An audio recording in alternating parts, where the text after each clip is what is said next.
Welcome to সেউতিস kitchen. আসসালামু আলাইকুম। আজকে পাতলা করে মাছের ঝোল রান্না করব, তো এই রেসিপিটাই আপনাদের সাথে শেয়ার করব। প্রথমে আমি একটি কড়াইতে একসাথে মাছ, হলুদ, লবণ, পেঁয়াজ, কাঁচামরিচ ও সাদা তেল পানি একসাথেই মাছটি আমি বসিয়ে দেবো। এখানে তেমন ঝাল বা তেল মশলা কোনো কিছুই আমি অ্যাড করব না। খুব পাতলা করে মাছটি রান্না করব। আর এভাবে মাছের ঝোলটি আমার বোন খেতে চেয়েছিল, সে এভাবে মাছটা খেতে পছন্দ করে, তো খুব হালকাভাবে এই মাছটা রান্না করেছিলাম। এদিকে আপনাদের সাথে আজকে আর কোনো রান্না শেয়ার করব না।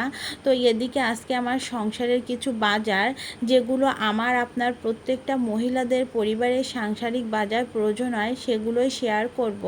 তো এগুলো না হলে আমার আপনার পরিবারের প্রত্যেক দিনের কাজটা সম্পন্ন হয় না। এই যে সকাল থেকে রাত পর্যন্ত আমাদের পরিবারে এই প্রত্যেকটা প্রয়োজনীয় দ্রব্য সামগ্রীর প্রয়োজন হয়।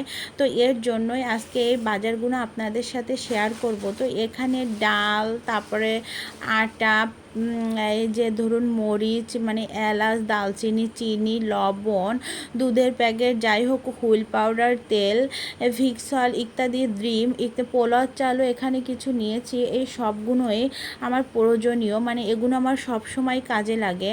তো এই ক্ষেত্রে আজকে এই বাজারগুলো আপনাদের সাথে শেয়ার করলাম। আজকে আর কোনো রান্না বা ব্লগ কোনো কিছুই শেয়ার করলাম না।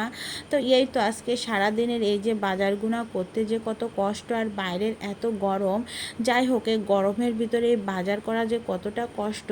তো যাই হোক, ভালো থাকবেন। আল্লাহ হাফেজ।